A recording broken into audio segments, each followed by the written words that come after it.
porque será profético pela palavra nessa noite. E os umbrais da porta moveram-se a voz do que clamava, e a casa se encheu de fumaça. E você diz amém? Antes de se assentar, você pode pegar, por favor, na mão desse crente que está do seu lado e dizer de uma forma bem profética, para ele acreditar. Já vi que o povo aqui tem uma pegada bem pentecostal. Então, grita bem forte para ele acreditar. Diga assim: é hoje. Diga mais forte: é hoje. Diga: porque se não for hoje, porque se não for hoje, vai ser daqui a pouco. Vai ser daqui a pouco. Vai ser. Se ele é pentecostal, ele já sentiu a atmosfera, né? Já deu glória a Deus e já aceitou a profecia. Pode se assentar, fica à vontade.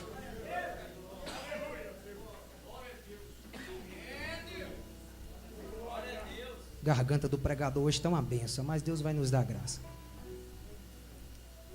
Igreja, quero falar-lhes nessa noite sobre por que os anjos cantam santo. Por que os anjos cantam santo. Isaías é um dos maiores profetas de toda a Bíblia Sagrada. Isaías, de fato, ocupa o rol dos profetas maiores da Bíblia, ao lado de Ezequiel, de Daniel, de Jeremias. Isaías é conhecido por Agostinho de Hipona, um dos maiores teólogos da era cristã, como o seu livro, como o quinto evangelho, por causa das descrições que Isaías faz acerca da pessoa do nosso Senhor e Salvador Jesus Cristo. Isaías, entre os eruditos, também é conhecido como mini-bíblia, o seu livro, por ter a mesma quantidade da nossa Bíblia protestante, cerca de 66 capítulos. Isaías é um dos poucos homens da Bíblia privilegiados de ter visões metafísicas da parte de Deus. Ezequiel, no capítulo 1, vê a parte de baixo do trono. Isaías, no nosso capítulo 6, vê a parte de cima do trono. Um homem fantástico, um hebraico refinado, um homem que perambulava pelos palácios do rei, um homem com um estudo, um homem com uma instrução bem apurada, um homem que de fato ocuparia destaque dentre as páginas da Bíblia. Porém, um homem como eu e você, um homem de carne e osso, usado por Deus, impactado por Deus, mas um homem sujeito às mesmas coisas que eu e você estamos sujeitos. A Bíblia diz, logo no verso 1, que no ano em que morreu o rei Uzias, teólogos eruditos acreditam que Isaías era parente, alguns dizem primo, outros sobrinho do rei Uzias. Fato é que Isaías tinha proximidade, conhecia muito bem o rei Uzias. O ano era um ano de luto. Uzias acabara de ser acometido de lepra. Foi uma tragédia terrível. A cultura judaica dizia que quem era acometido de lepra ainda em vida era considerado morto. Então, era uma tragédia sem tamanha dentro da nação judaica. Observem, nós passamos por um ano de pandemia, um ano de perdas, um ano em que muitas pessoas perderam entes queridos, um ano em que pessoas viveram verdadeiros dilemas, verdadeiras tragédias, e só quem já perdeu algo que tem muita estima, só quem já perdeu alguém que muito gostava sabe o que é isso, a dor de viver um dilema, a dor de viver uma crise, a dor de projetar coisas acerca de uma pessoa, e um belo dia essa pessoa não estar mais entre você. Era mais ou menos esse sentido, esse sentimento que Isaías tinha aqui no capítulo de número 6. Isaías estava com a sua emoção dilacerada, a sua mente perturbada. Isaías estava aflito, o seu coração, a sua mente num luto terrível, pois Uzias era um rei quisto, um rei conhecido. A cidade, Jerusalém, a Judeia, estava toda tomada desse luto. A única notícia que pairava era a tragédia do rei Uzias. Isaías, como parente, Isaías, como um homem que tinha acesso ao rei, foi fortemente impactado com essa notícia. Isaías, então, como se espera de alguém que está vivendo tempos de crise, Isaías vai até o templo, como o texto diz, para adorar ao Senhor, quem sabe buscar uma resposta do Senhor. Isaías está vivendo um grande dilema, uma grande crise na sua vida. Observe, Isaías também era ser humano, apesar de toda a sua proeminência profética, e é natural de alguém que sofre crise, de alguém que está passando por dores terríveis, o seu semblante cair, a sua mente ficar frustrada, o seu olhar é sempre um olhar cabisbaixo. Se você observar alguém que está em um quadro triste, ela olha geralmente para o chão, a sua mente está sempre voltada para o chão, os seus pensamentos são pensamentos quase que sempre negativos. Quando alguém sofre uma grande perda, é dentro desse cenário, dentro dessa perspectiva psicológica que Isaías se encontra. E paz, meus senhores, psicólogos chegam a afirmar, irmãos, que o nosso cérebro não sabe distinguir a dor física de uma dor psicológica, a dor de sofrer um tipo de acidente e a dor de perder um ente querido. Para a nossa mente é o mesmo impacto, é a mesma impressão que essa dor causa.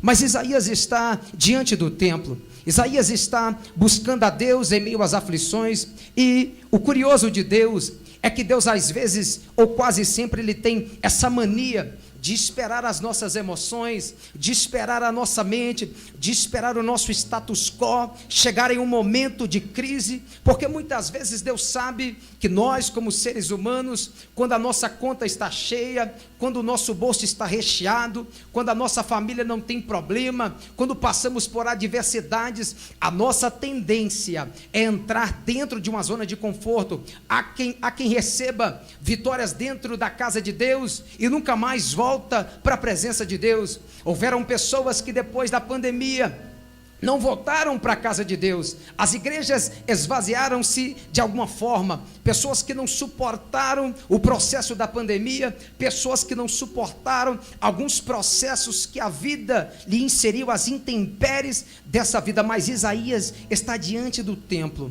buscando a presença de Deus. Só que o bom do nosso Deus é que Ele é especialista em transformar crises em oportunidades.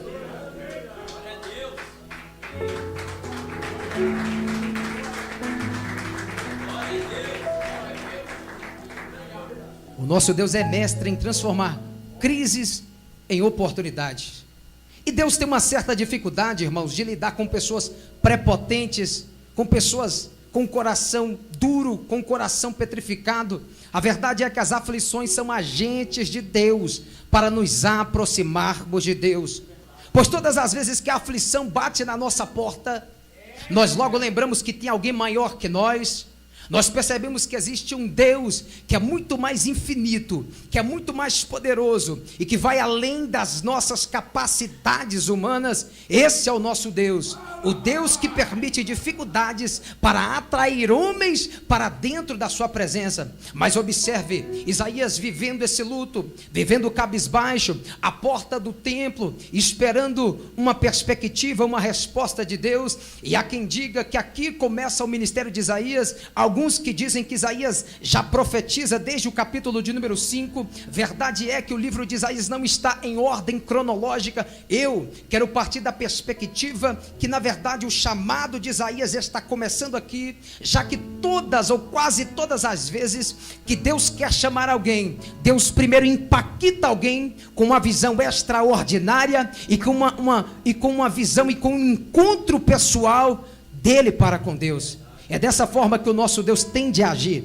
Observe, Isaías era um homem acostumado a lidar com o rei, acostumado a lidar com os luxos do palácio. Isaías era acostumado a lidar com todo luxo, com tudo aquilo que o palácio podia prover para o reinado e para o próprio rei. Isaías tinha visões do rei, da magnificência do rei. Isaías agora está vivendo um quadro terrível, até que um dia, numa das suas maiores, se não a sua maior crise, é a própria Bíblia quem diz que no ano em que morreu o rei Uzias, ele viu.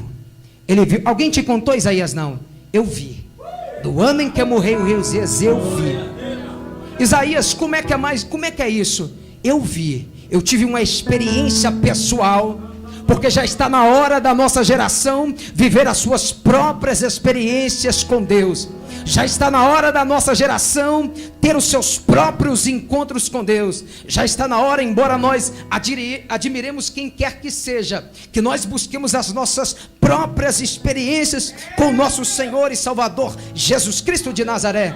Isaías, vivendo esse quadro terrível, cabisbaixo, ele vai ver algo metafísico, algo extraordinário. E a primeira ação que Isaías tem ao contemplar algo extraordinário de Deus é levantar a sua cabeça, é elevar o seu olhar a Deus, é elevar o seu pensamento ao Altíssimo. Perceba, todas as vezes que nós nos encontrarmos em um quadro difícil, em uma situação difícil, Deus vai nos prover, Deus vai nos impulsionar a elevar a nossa visão mais ao alto, a elevar o nosso pensamento mais ao alto. A visão de Deus, a noção de Deus é tirar o nosso foco da terra e elevar o nosso foco até o céu. A primeira atitude de Isaías é elevar os seus olhos, tirar os seus olhos da terra. E ele vem descrevendo: eu vi o Senhor assentado em um trono alto e exaltado. Dessa noite, Deus está querendo nos dar uma perspectiva daquilo que Isaías teve. Deus está querendo nos mostrar que Deus pode, em meio às crises da nossa vida, fazer que sejam as melhores oportunidades para a nossa vida ministerial.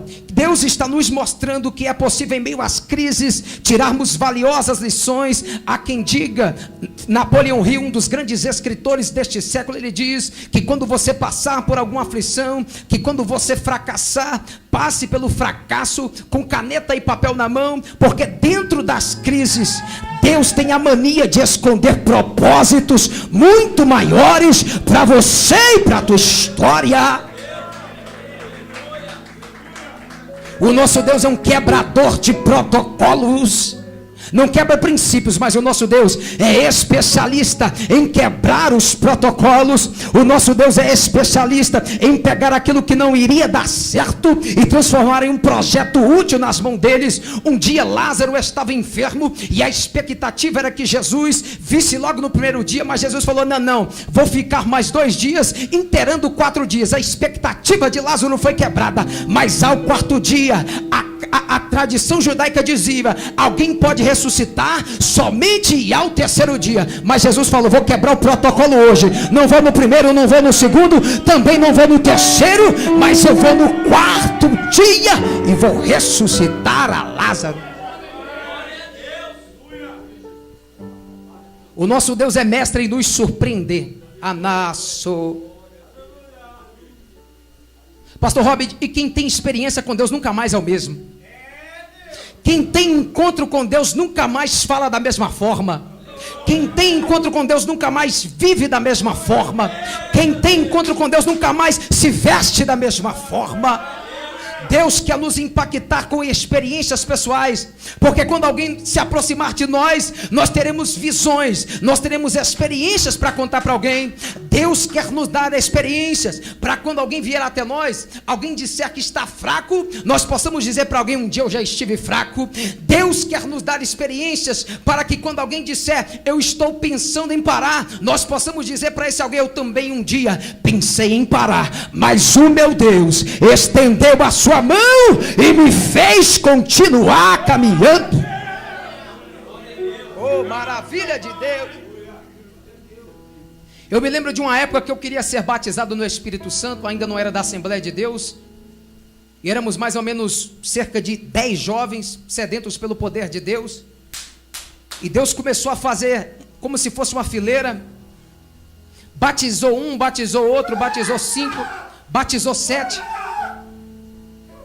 Só que quando chegava na minha vez de batizar, Deus nunca batizava. E eu comecei a ficar frustrado, e eu era o que mais buscava. Não falo para minha glória, mas eu percebia que eu buscava mais. Eu falava: Senhor, o que estou fazendo de errado? Jejuando, santificando, e o batismo não vinha. Vivendo um grande dilema, vivendo uma grande decepção ministerial, querendo largar tudo.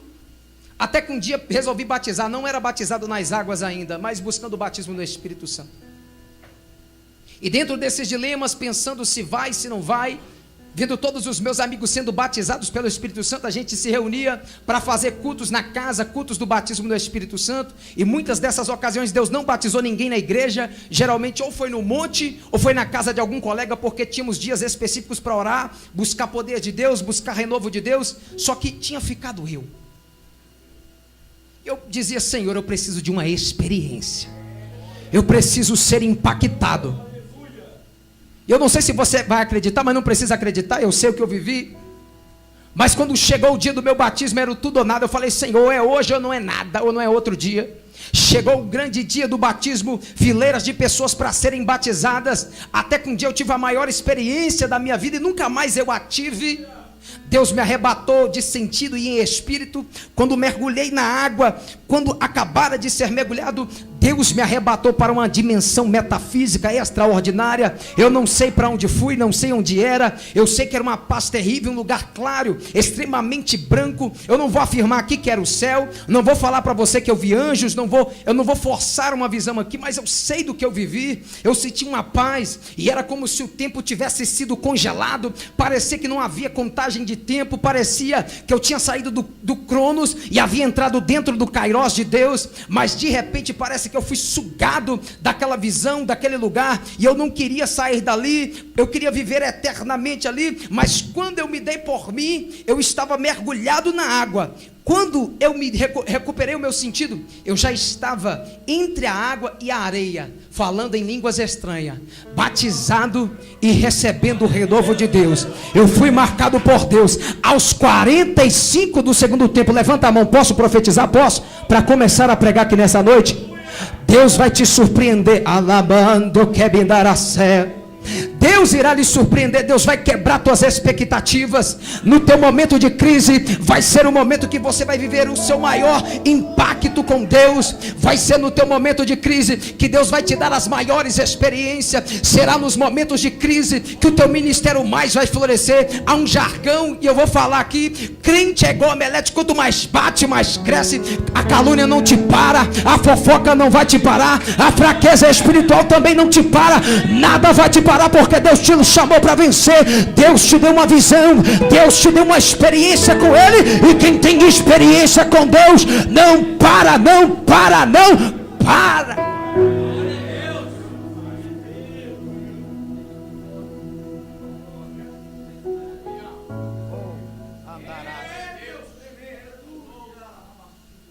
Oh, decai. Deus gosta de crises para extrair o melhor de nós. Você se lembra de Ezequiel no capítulo 1?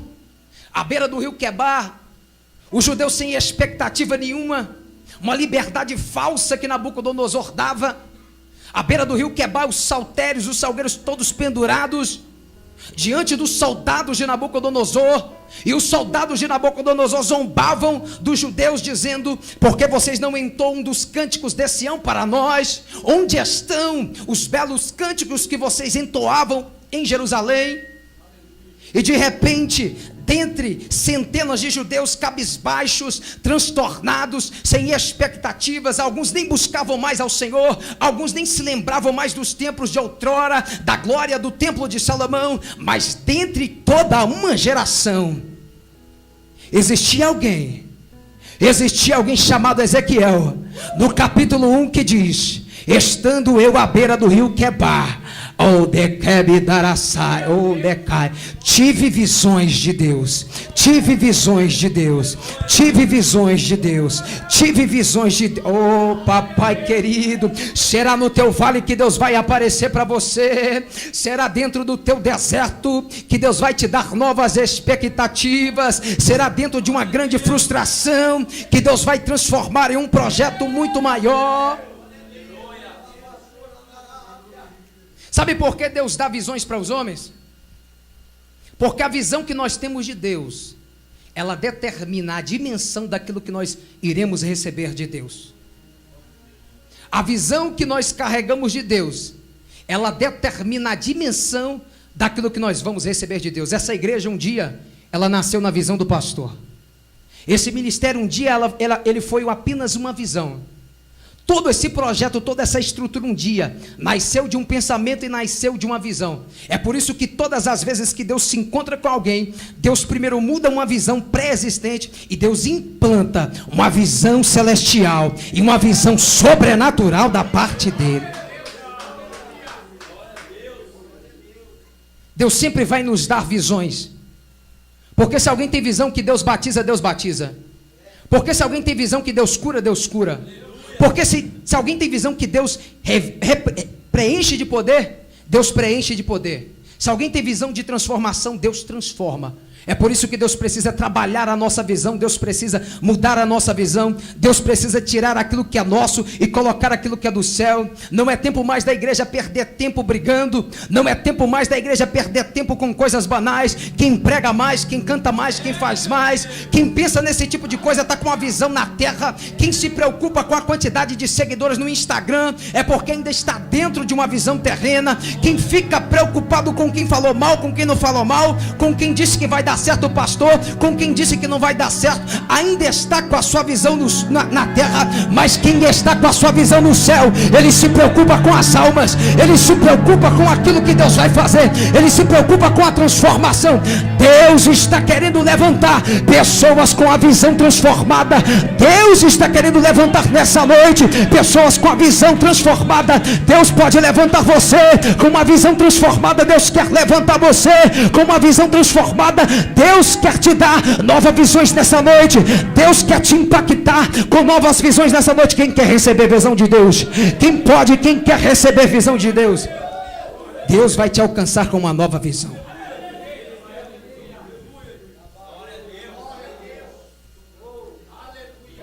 Anaraço. O texto continua descrevendo: e no ano que morreu o rei Uzias, eu vi ao Senhor assentado sobre um alto e exaltado trono. Só que tem algo que chama a minha atenção aqui. É que Isaías já estava acostumado com o trono. É que Isaías já estava acostumado com o rei. É que Isaías já estava acostumado com vestes reais. É que Isaías já estava acostumado com palácio, dinheiro, ouro, prata, cedros do Líbano. E é como se Deus chamasse a atenção de Isaías. Isaías, o tempo todo você estava acostumado com um rei que é dessa terra. O tempo todo você estava chorando por alguém que é dessa terra. O tempo todo, Isaías, o teu contato, a tua experiência, ela se limitava a um rei que se assentava em um trono dessa terra. Mas Isaías, levanta a tua cabeça, levanta, e observe que existe um rei muito maior do que Uzias. Observe que existe um rei muito mais poderoso do que Uzias. Observe que existe um rei muito mais onipotente do que Uzias. Observe que existe um rei com uma visão, com uma glória, uma apoteose muito maior do que a visão de Uzias.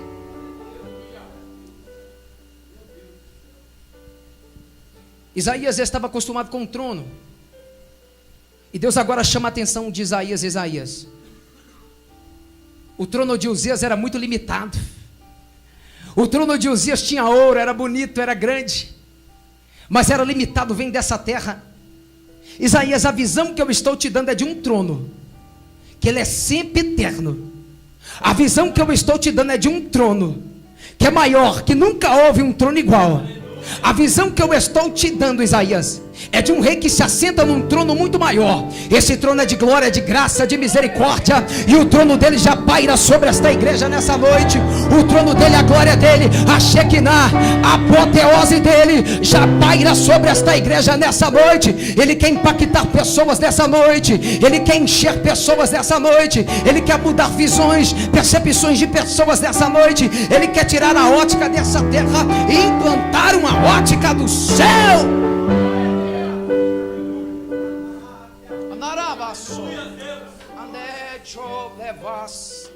Ô papai, eu estou sentindo a presença dele, não é jargão não. De kebindarai, de kabancho kebidarás, makewindai. Meu Deus, Pastor Vigílio, Deus está mudando visões de pessoas aqui. Andecho enekasu, banquemindarasaiu, Onde que eu sai? Ei, deixa eu te falar algo aqui.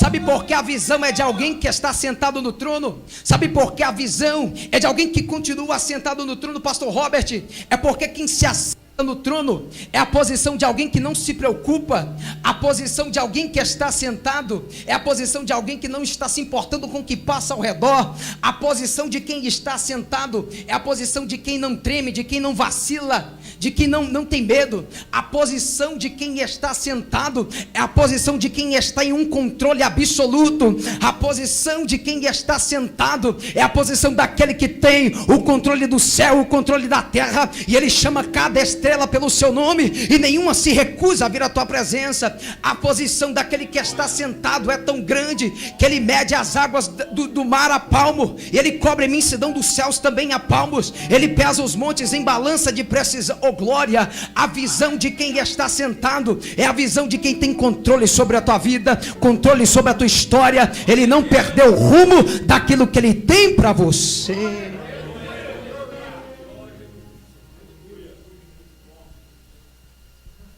A tua vida está dentro do controle de Deus. A tua vida está dentro do controle de Deus. A tua vida está na palma das mãos de Deus. Oh, oh, maravilha de Deus. Deus não perdeu o controle, fica tranquilo. Você pode dizer para alguém, fica tranquilo, diga para alguém, fica tranquilo. Deus não perdeu o controle da sua vida. Diga, a tua vida está nas palmas das mãos de Deus.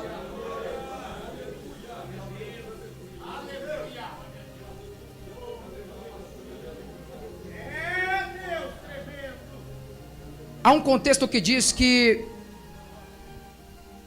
quando um rei saía para a batalha, todas as vezes que ele derrotava alguém, uma cultura judaica que diz, quando ele derrotava um certo rei, ele cortava o manto daquele rei e emendava no seu próprio manto. E todas as vezes que ele andava, precisava de um verdadeiro batalhão para carregar o seu manto, de acordo com o número das suas vitórias. A Bíblia diz que o séquito, o manto de Deus, era tão grande, que ele enchia todo o templo. Oh glória!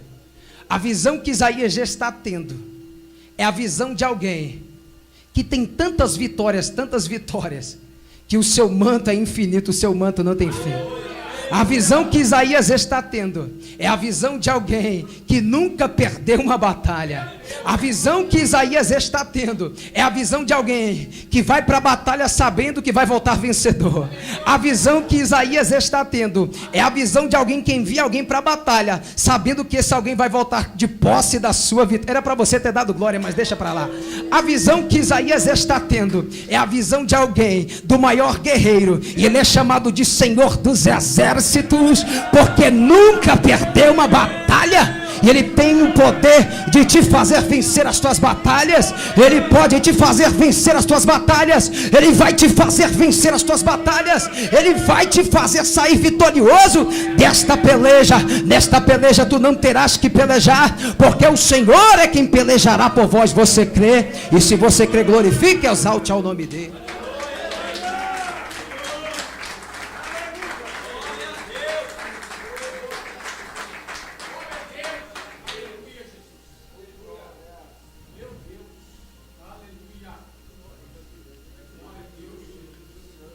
Anarás, ai, eu estou sentindo a presença dele.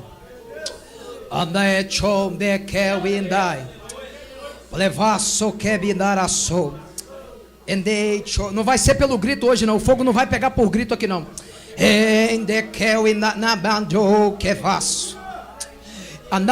Pastor Robert, eu estou cansado dessa geração que o pregador tem que espancar para dar glória a Deus. E eu estou cansado desses pregadores também que bate na noiva para a noiva dar glória a Deus. Eu parei com isso há muito tempo. Andaraço, que me dergue. Sabe por quê? Porque os verdadeiros adoradores sabem a hora que tem que adorar. Oh. Pastor, Deus levanta. Profeta, Deus envia. Eu só vi um até hoje que Deus procura. Oh, papai querido. Eu só vejo um dentro da Bíblia Sagrada que Deus procura. Posso falar? Precisa falar? Deus procura verdadeiros adoradores.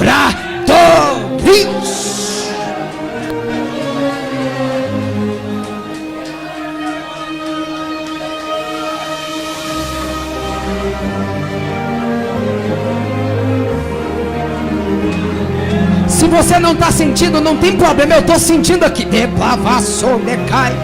Se você ainda não falou em línguas, não sentiu a presença de Deus, desculpa, mas não é culpa do pregador, é porque você não se preparou para o culto. Mas eu creio que nessa igreja, nessa noite, os adoradores já chegaram aqui. Os adoradores já se fazem presente aqui. Onde estão? Onde estão? Onde estão? Onde estão? Onde estão os verdadeiros adoradores? Há uma presença dele aqui.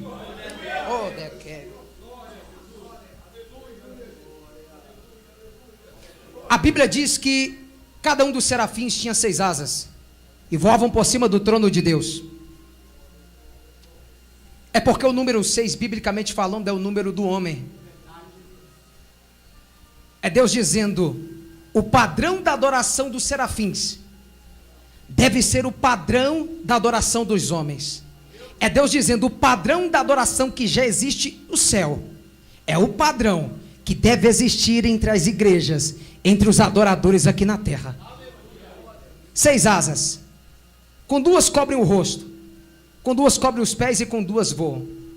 Cobrem o rosto para que a sua identidade não apareça cantando Kadosh, Kadosh, Kadosh, dizendo que a identidade que tem que aparecer, dizendo que quem tem que aparecer dentro do culto não é o homem, mas é o próprio Criador. Só que eu me perguntei por muito tempo, pastor Robert, como que os serafins estão com a sua visão tapada e voam na velocidade de um relâmpago? Ezequiel capítulo 1, quem diz? E mesmo assim não perdem o endereço do trono de Deus. Como? A sua visão está tapada, mas não perde o endereço do trono de Deus. E Deus falou para mim: homem, aquieta-te. É porque os serafins têm algo que a igreja deveria ter: sensibilidade. Sensibilidade. Senhor, por que sensibilidade? Porque eles não precisam de olhos para encontrar o endereço do meu trono. É porque o meu trono, 24 horas por dia, ele emana fogo. E os serafins não precisam enxergar o meu trono. Eles são guiados pelo fogo que emana do meu trono. Pelo fogo que emana do meu trono. Pelo fogo que emana do meu trono. Oh, glória. Com 2 cobrem os pés, santidade, reverência na presença do Senhor. O padrão da adoração do céu é o padrão da adoração da terra. Deveria ser. Porque quando entramos na presença de Deus, quanto mais reverência, mais poder. Quanto mais entrega, mais glória. Quanto mais intimidade, quanto mais importância damos a Deus, mais poder nós temos e mais graça de Deus nós temos. Mas só que é interessante que eles cobrem os pés, deixam os pés de lado e resolvem voar. É porque dentro da presença de Deus existem 2 tipos de adoradores: os que ficam embaixo rastejando em níveis baixos com Deus, pastor Robert. Existem os adoradores que decidem voar. Existem pessoas que escolheram ficar em níveis baixos com Deus, e existem aqueles que decidiram voar. E cada um vai receber de Deus na medida que ele escolhe ter de Deus. Há aqueles que ficam embaixo, nada contra. Mas existem aqueles, como diz Isaías capítulo 40, verso 31. Mas os que esperam no Senhor renovarão as suas forças, subirão com asas como águia, correrão e não se cansarão, caminharão e não se fatigarão.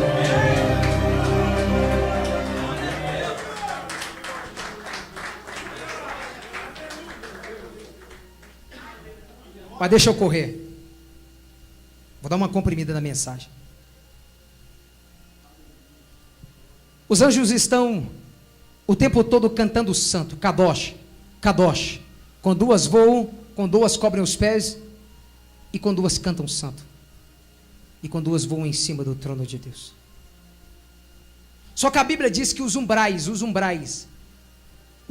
das portas se movem com a voz do que clama. E a Bíblia de Jerusalém, uma tradução melhor, ela diz que a voz do que clama são as vozes dos serafins. Só que há um segredo aqui, porque a Bíblia diz a voz do que clama. É porque quando os serafins clamam, as suas vozes se misturam. Nenhum canta mais rápido, nenhum canta mais alto e nenhum canta mais baixo. Eles se tornam uma só voz. É o padrão que Deus deseja de nós. Que nós tenhamos uma só voz. Que nós tenhamos uma só visão. Que nós tenhamos um só propósito. Quando o pastor tem uma visão, Deus quer que todos os seus liderados tenham uma mesma visão. É por isso que ministérios falam e ministérios ruem antes do tempo, porque há uma divisão, há uma separação de projetos.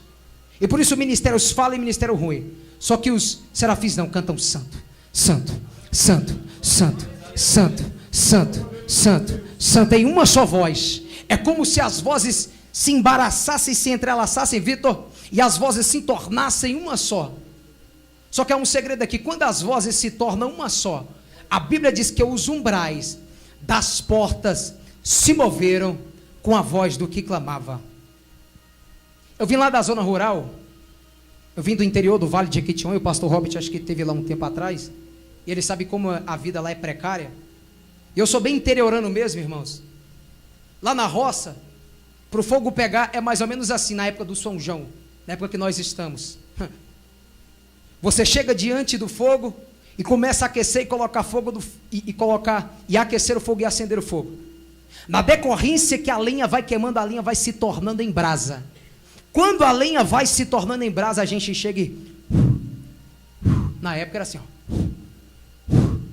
Até que o fogo começava a queimar a madeira e a madeira se transformava em fogo. Só que Ezequiel capítulo 1 e capítulo 10 diz que onde estão os querubins, ali tem brasas. Falou de querubim, falou de brasa. Onde tem querubim, tem brasa. Há um padrão de adoração aqui. Enquanto os querubins, 24 horas diante do trono de Deus, eles colocam brasas debaixo do trono de Deus. Está em Ezequiel capítulo 10. Os serafins em cima estão cantando santo.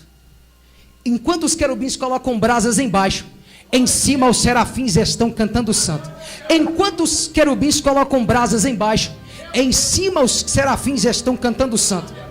Se você não der glória com isso aqui, irmão, você não vai dar glória com mais nada, desculpa. Mas é como se quando os querubins colocassem as brasas, é como se os serafins estivessem assoprando as brasas. Santo, santo, santo, santo. Há um padrão de adoração. Enquanto os querubins colocam a brasa, serafim canta santo. Sabe por quê?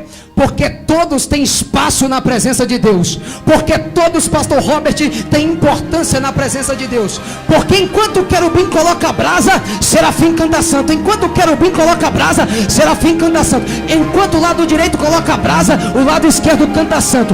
Enquanto o lado esquerdo coloca a brasa, o lado direito canta santo. E a fumaça. Ei, você pode se colocar de pé? Coloca, por favor, com a permissão do nosso pastor. Com a sua atenção aqui. Eu vou ser fiel ao tempo que o varão me deu aqui. Eu comprimi a mensagem. Quem está sentindo a presença de oh meu Deus do céu, eu estou sentindo a atmosfera mudando. Eu estou sentindo a atmosfera mudando neste ambiente.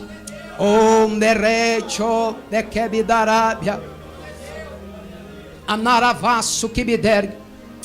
Oh meu Deus do céu. Enquanto alguns colocam a brasa, alguns cantam santo. Você tem que descobrir se você é colocador de brasa ou se você é soprador de fogo na presença de Deus.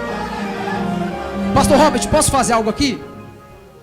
Vira para alguém que está do seu lado. Vira, por favor. Deixa o fundinho que está gostoso esse fundo aí.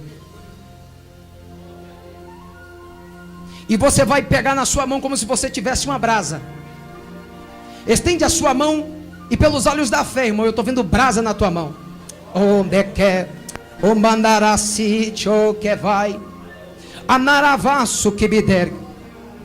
No templo 3, a Bíblia diz que nós somos templos do Espírito Santo. E onde tem templo, tem trono.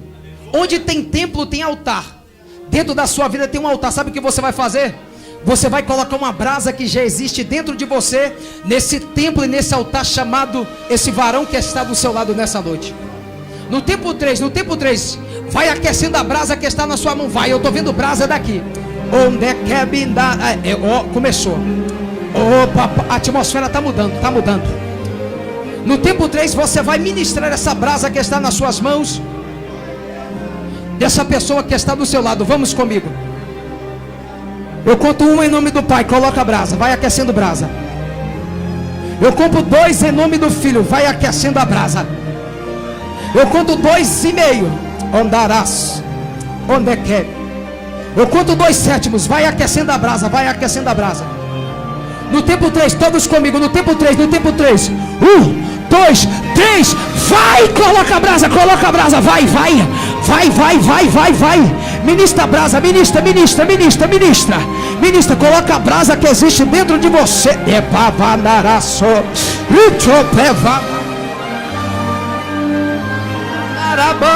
Ó, pegou, pegou. Meu Deus, começou ali, ó, andarava. A atmosfera mudou nesse ambiente.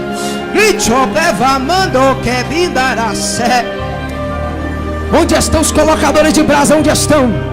Onde estão os colocadores de brasa? Onde estão? Vai, vai, vai. Onde estão os colocadores de brasa? Vai, vai, vai. Ops.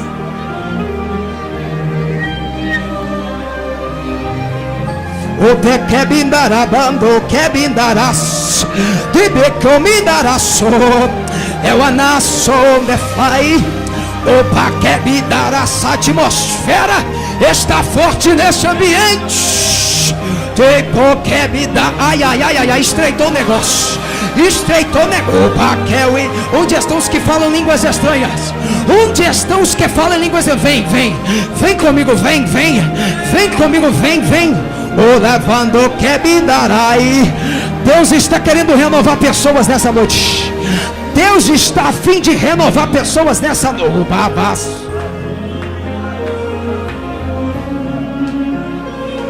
Ele quer te encher da glória dele, ele quer te encher da glória dele. Vai, colocador de brasa, tem ali, tem colocador de brasa ali, tem soprador de brasa ali, tem soprador de brasa ali, tem sopra.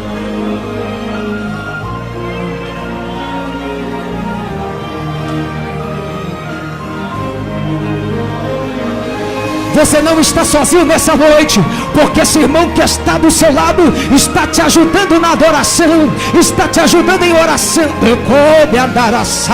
Há um padrão de adoração celestial aqui, há um padrão de adoração celestial aqui. Já desceu o padrão do céu para essa terra, já desceu o padrão do céu para essa terra. Que ele o comandará céu e darás.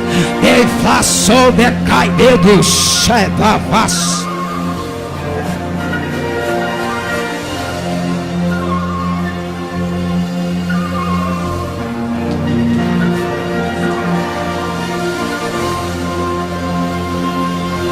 Há poder na oração, há poder na oração.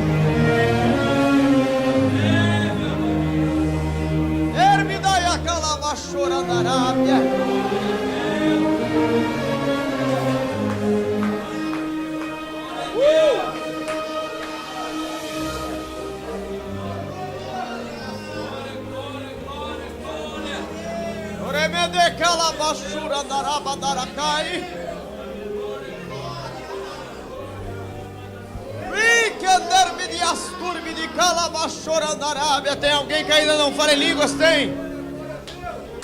Seja selado com o dom de línguas é agora.